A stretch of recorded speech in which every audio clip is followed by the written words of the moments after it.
Jessica Kelley has tried to take a plea deal in this case twice before, and this morning the judge accepted it right before her trial was expected to start.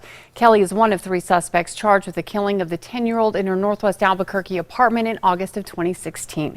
News 13's Jackie Kent is live outside District Court with more. Jackie. Kim, today Kelley was emotionless in court as she pled no contest to child abuse resulting in death, aggravated assault, conspiracy, and 3 tampering charges. According to this, you're going to plead no contest to 6 specifications. She faces up to 50 years in prison, but her attorney says that could be cut by more than half to 20 years and 9 months because of credit for previous time served and if she earns good time.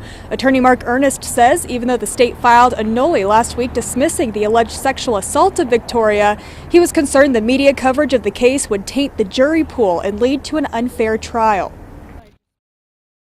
That's something that's incredibly difficult to deal with. And picking jurors who can be fair and impartial. And so that was something we were definitely concerned with.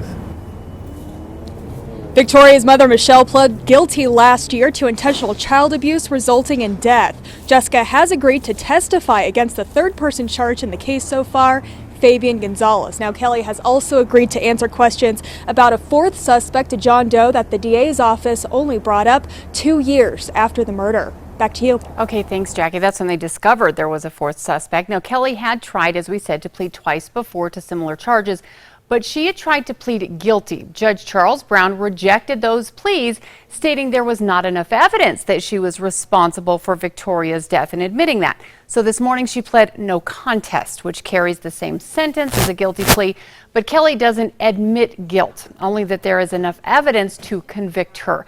Kelley's sentencing has not yet been set.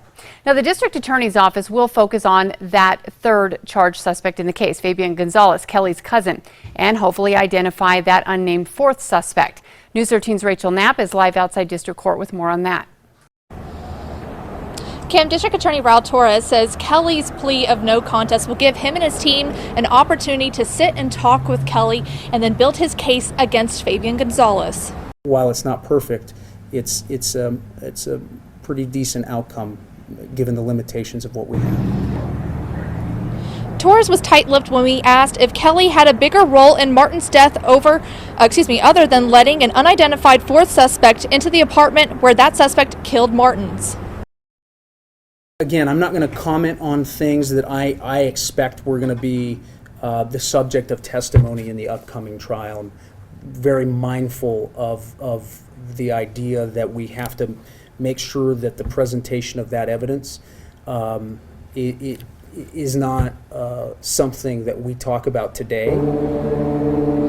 The district attorney wouldn't comment if Kelley knows who the 4th suspect is or what her testimony would be against Gonzalez, but he added that it would all be heard in court. Kelley's cousin Fabian Gonzalez still faces child abuse resulting in death charges. He was dating Michelle Martens, Victoria's mother, at the time of the murder, and Torres says Victoria Martens' family is upset with this plea deal, but that they do understand that it could help against Gonzalez's case, and as far as his case goes, it's still in the Court of Appeals with no set date for his trial. Back to you. Okay, thanks, Rachel. Now, on Friday is when the DA's office dropped those rape charges in the case. They said today that is because further investigation could not prove conclusively that Victoria had been raped the night of her murder. OMI did state in her autopsy report that she had been raped repeatedly in the past.